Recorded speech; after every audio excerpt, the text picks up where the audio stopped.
My name is Duncan Kushnir. I'm from Lund University in Lund, Sweden, and I'm part of the proEME project working on the Work Package 2.4, which has to do with the environmental impacts of electric vehicles. The point here is to ensure that whenever we make some sort of environmental representation in the project, the components of our decision support tools, our dissemination efforts, we want to make sure that the methodology used to talk about environmental impacts of electric vehicles is both state-of-the-art and transparent.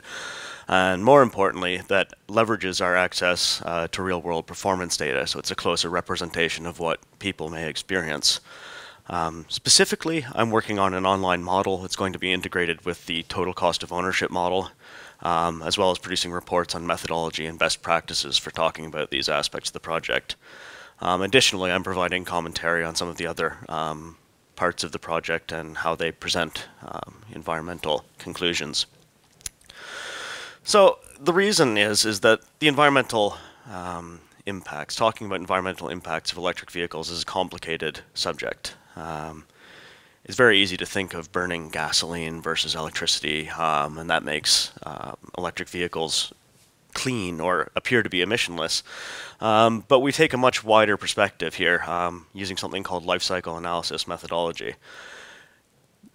The batteries and the motors in vehicles don't come from nowhere. They have to have rare metals mined. There's complicated production processes, a different sort of manufacturing, different types of maintenance, and different possibilities to recycle them. So we want to take into account everything from where the metals come out of the ground to being transported to being manufactured to how the car will end its life. And similarly, the electricity doesn't come from nowhere. It comes from national power grids, which themselves import various quantities of fuels, whether it's coal, natural gas, uranium, or the metals used to make solar panels and wind turbines. All of this has to come from somewhere as well. It has to be distributed. There's losses everywhere. And it's the same for gasoline. Gasoline has to be refined. It takes certain fossil fuels to refine fossil fuels. And we want to capture all of that into reporting the environmental impacts of electric vehicles in the project.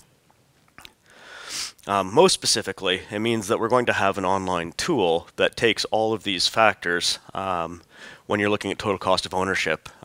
If you want to put in a vehicle, we know the performance of the vehicle, we know what type of battery it is, we know how that battery is manufactured and where, and we want to make it just as simple as you want it to be or as in-depth as you want it to be. You submit what you want your scenario for adopting an electric vehicle, and it calculates the environmental impacts of everything from producing the vehicle to ending its life and using it. So the ambitions here in this project are we want our environmental tool to replicate existing LCAs. Typically they're done very, very in-depth, but looking at one very specific situation. We want to generalize that to all sorts of vehicles, all sorts of situations. And we want to get within about 5% of what someone doing a fully dedicated study would get. We have a database of all the electric vehicles you can buy, and we know all the important components of them and how they're manufactured.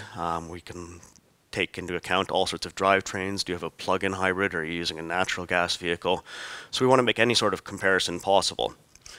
And it's not just cars. We're looking at trucks and buses, any sort of drive cycle. Are you stopping and starting in cities, or are you driving on highways? And we want to make it local. We have the national power grids modeled, so if you're using electricity from one place, it's not quite the same as electricity from a different place. And of course, an updatable database, so in the future we can update as new information becomes available. In short, making a very complicated subject easy without taking any scientific shortcuts. So that's a quick introduction to who I am and what I'm doing with the proEME project, and I hope very much that you find the tools that we create here useful.